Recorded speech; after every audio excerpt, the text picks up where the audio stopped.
まあ、ついに完成できましたっていう。うちで一番数字を持っている人です。車間取ってもらいたく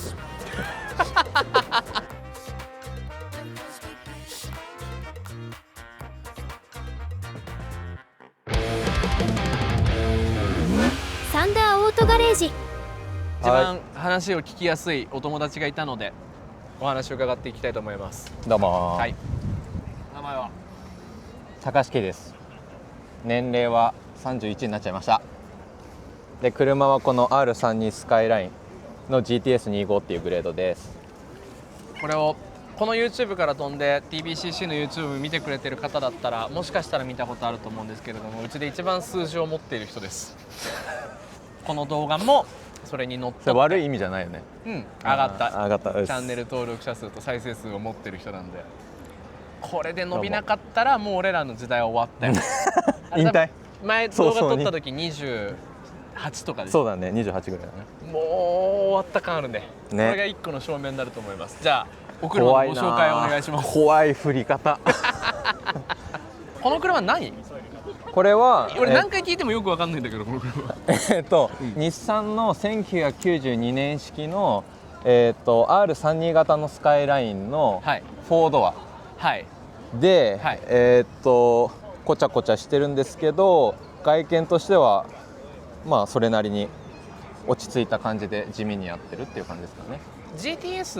GTS25 はい。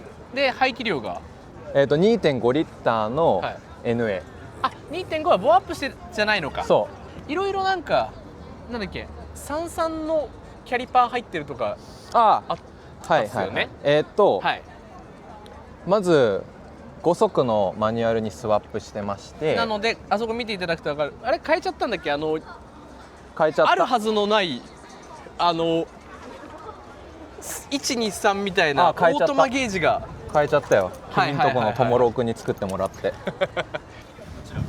これかな。あ、なるほど。ここが本当は、インジケーターパネルでシフトがこう123とかドライブに入ってますみたいのがオートマの時の名残であったんですけど、いらねえから 3D プリンターで部品作って入れてて、でこの 5SPDD っていうのは5速ですよっていうので5スピーデッド。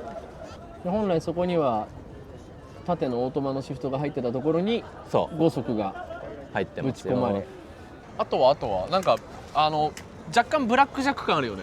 そうだね、継ぎはぎなところはあって、はい、このフロントマスクとかはすっごい綺麗に見えるけど、これワンオフの部品で、このバンパー上側が、純正の前期のバンパーなんですけど、この下に、FRP の違うバンパー向けのリップをつけてて、ドギーズアウトフィットカスタムズっていうところがやってくれたんですけど、そこがもうこれ6分割して一体成形してスムージング、こことかもすごい綺麗にスムージングされてるんですけど、同色に塗って、本当にこの顔悩んでる気あったよね。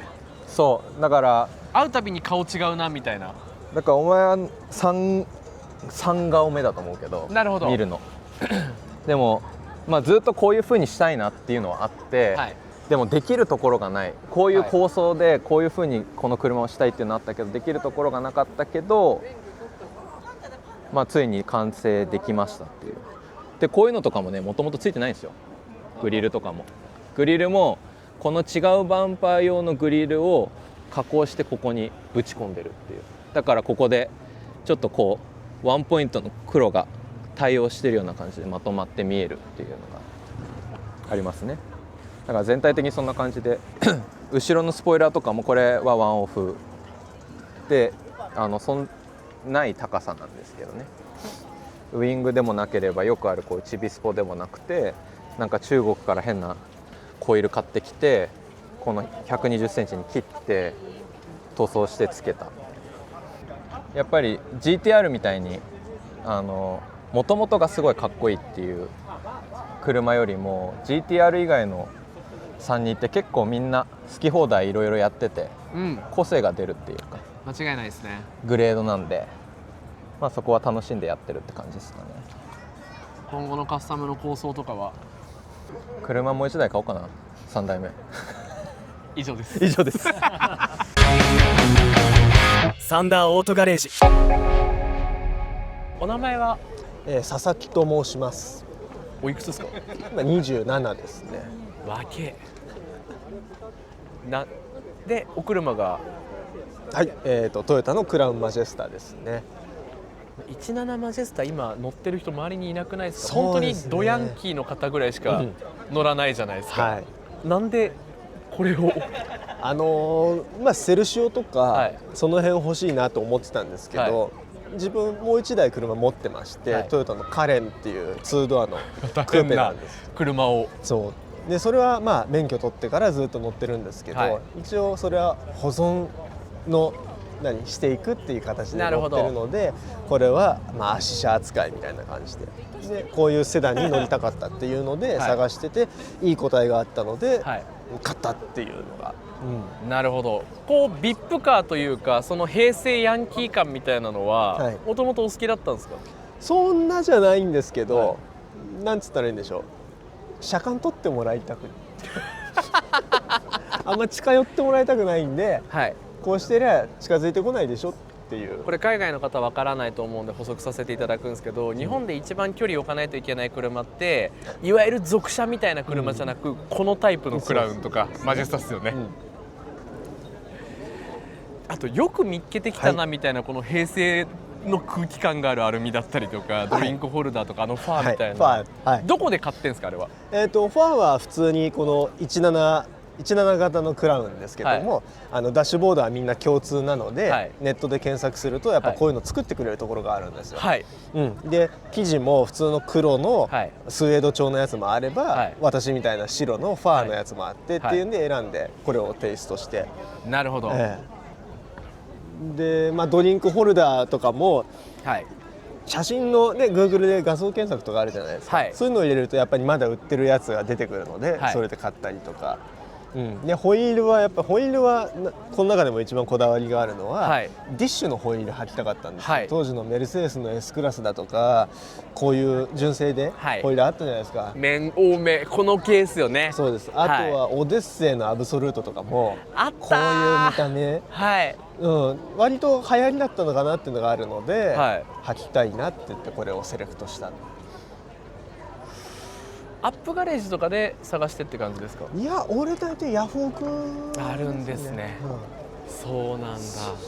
はい、ありがとうございます。後ろこれフルスモじゃないです。ちょっとね、もともとスモークは貼られてるんですけど、この日よけをローズサンシェードでちょっと匂いチェックしていいですか？はい、匂い大丈夫かな？うわー、この匂いあれですよね、ヘンプっぽい芳香剤の。そうですね。ちょっと甘めな匂いが好きなもんで。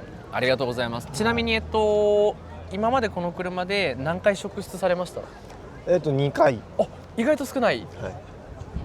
買ってすぐの時と、この風貌になってから1回ずつ。2回。なんか1日2回ぐらいかと思ってたんですけど、意外と全然そんなことないですね。そんなことないんですね。なるほど。ちなみに車内に怪しいものとかは大丈夫ですか？大丈夫です。トランク見ますか？ありがとうございます。サンダーオートガレージ。